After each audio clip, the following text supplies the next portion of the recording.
Allez, c'est parti. Aujourd'hui, on s'attaque à un sujet qui nous concerne absolument tous, notre anniversaire. Mais attention, on ne va pas parler déco ou playlist, non. On va décortiquer ce sentiment un peu étrange, ce piège invisible qui peut complètement transformer cette journée en une sorte de crise de motivation. Alors, on y va, on décortique ça ensemble. Bon, voilà, c'est le jour J. Mais soyons honnêtes, derrière les messages et les sourires, il y a parfois ce petit arrière-goût un peu amer, non? Cette impression que le temps file à toute allure et qu'on n'est pas tout à fait là où on pensait être. C'est une sensation super commune en fait. Et c'est justement pour transformer cette petite frustration en véritable moteur qu'on a créé le club gratuit Success Mindset Goals. L'idée, c'est de passer à l'action. Le lien pour nous rejoindre est disponible. Mais alors, il vient d'où ce sentiment? D'abord, il y a ce jeu ultra dangereux de la comparaison. Au moment de souffler les bougies, notre cerveau passe en mode bilan automatique. On scanne l'année écoulée et il y a un mot qui clignote en rouge, retard. Mais en retard par rapport à qui au juste? Eh bien, par rapport aux autres évidemment. Celles et ceux qui ont l'air d'avoir le job parfait, l'appart de leurs rêves ou ce fameux projet qui cartonne déjà sur les réseaux sociaux. Ensuite, il y a le poids de nos propres promesses, celles qu'on s'est faites à soi-même. Cette année, c'est la bonne. Je lance mon truc, je m'inscris pour de bon à la salle. Ça vous dit quelque chose? C'est le genre de résolution lancée avec un enthousiasme fou, mais qui, on le sait au fond de nous, risque de s'éteindre en moins d'une semaine. Et ça laisse une sacrée dose de culpabilité. Et puis il y a cette troisième pensée un peu parasite. L'attente secrète d'une sorte de miracle. Cet espoir un peu naïf que ce nouveau chiffre, ce nouvel âge, va nous apporter comme par magie la discipline, la maturité ou la confiance qui nous manquait la veille. Un peu comme si passer de 24 à 25 ans allait, pouf, tout réinitialiser. Bon, soyons très clairs, le point crucial, il est là. L'univers s'en fiche complètement que ce soit notre anniversaire. Changer d'âge ne change pas une vie. Notre cerveau, nos peurs, nos mauvaises habitudes, tout ce petit monde s'est réveillé exactement comme la veille. Mais, et c'est ça la bonne nouvelle, cette journée, elle est en fait le moment parfait pour faire une chose, un audit de vie. C'est le jour zéro pour construire un nouveau système. D'accord, maintenant qu'on a posé le problème, allons voir pourquoi ce fameux coup de blues de l'anniversaire est si répandu. C'est assez simple en fait. C'est le moment de l'année où notre ego se prend en pleine face le mur de la réalité.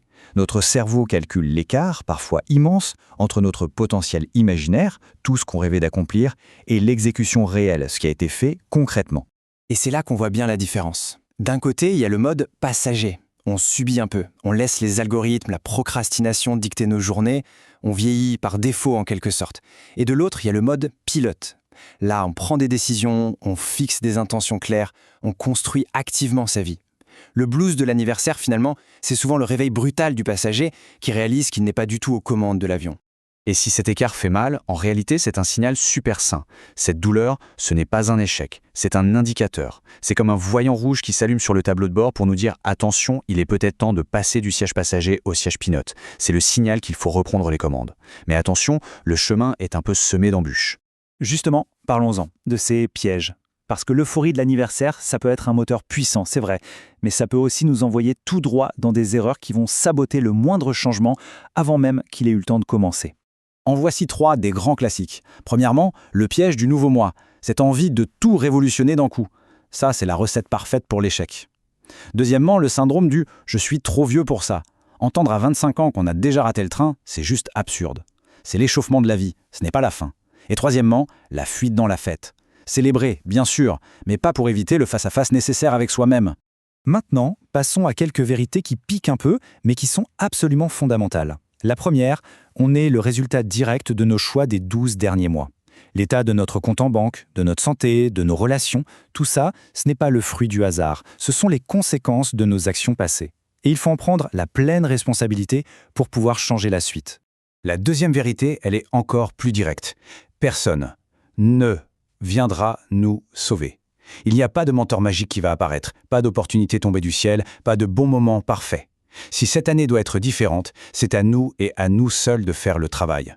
L'attente, c'est la meilleure excuse pour ne jamais rien commencer.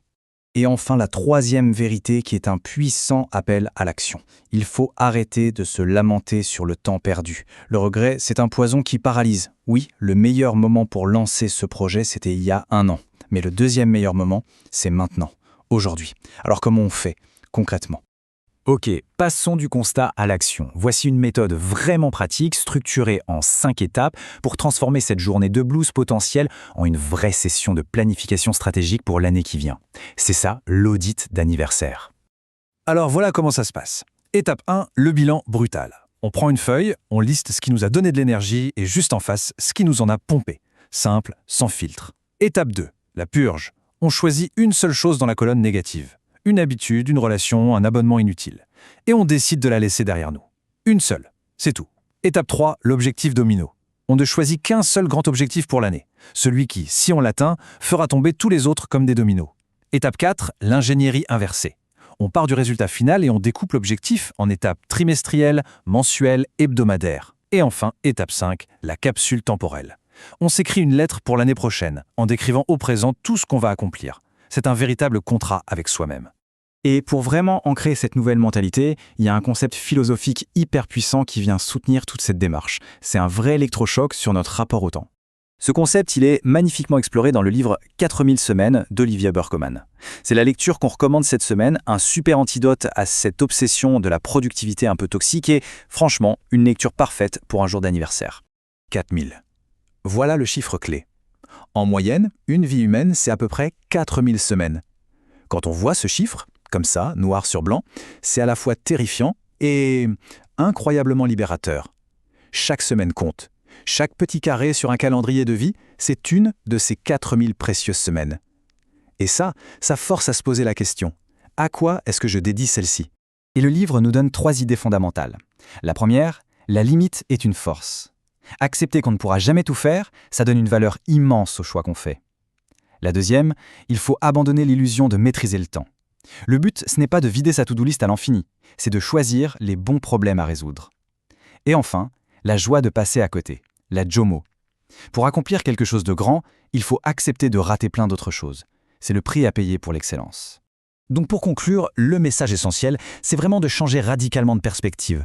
Un anniversaire, ce n'est pas une ligne d'arrivée, ce n'est pas la célébration de la survie, c'est une ligne de départ. Célébrer le fait d'avoir passé 365 jours de plus, c'est super. Mais décider ce qu'on va construire avec les 365 prochains, c'est ça qui forge un véritable état d'esprit de croissance. Alors la vraie question à se poser aujourd'hui, ce n'est pas seulement quel âge on a, c'est plutôt qui est-on prêt à devenir cette année ? Et peut-être plus important encore, quelle est la première chose qu'on va devoir sacrifier pour y arriver ? Parce que tout accomplissement majeur demande un sacrifice. Voilà, cette analyse touche à sa fin. Merci beaucoup de l'avoir suivi. Pour continuer à transformer ces réflexions en actions concrètes et rejoindre une communauté de personnes qui construisent vraiment leur année, n'hésitez pas à rejoindre le club Success Mindset Goals. On se retrouve très vite pour une nouvelle analyse.